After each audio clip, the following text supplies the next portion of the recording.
呢度係小智帶你玩越南嘅長長。嗱，呢期視頻咧主要係同各位彥祖介紹下越南導遊唔會同你講嘅秘密。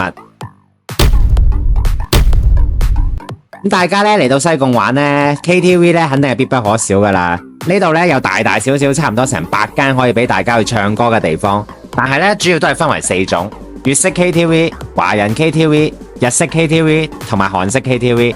咁今日咧，我哋主要嚟講下韓式 KTV 入邊咧，究竟有咩秘密呢？眾所周知啊，嗱，泡菜仔嚟到西貢玩，首先考慮嘅咧就係性價比。呢個咧喺韓 K 入邊咧係比較直觀嘅。如果大家嚟到胡志明學習越南文嘅時候，唔太介意老師對國語唔多熟悉，而且希望課時費低啲嘅話咧，咁韓 K 絕對係一個好好嘅選擇啦。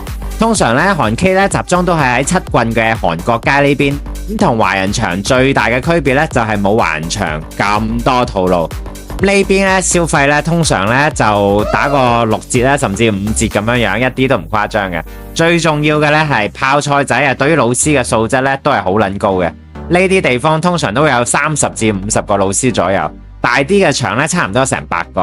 咁貼士嚟啦，咁西貢嘅 KTV 咧一般都係夜晚6點咧就開始營業噶啦，到咗8點咧就好難訂房噶啦，所以各位彥祖如果想學習嘅話咧，就一定要早啲到啦。仲想了解更多資訊嘅話咧，記得 subscribe 同埋俾 like 啦。下期再見啦，拜拜。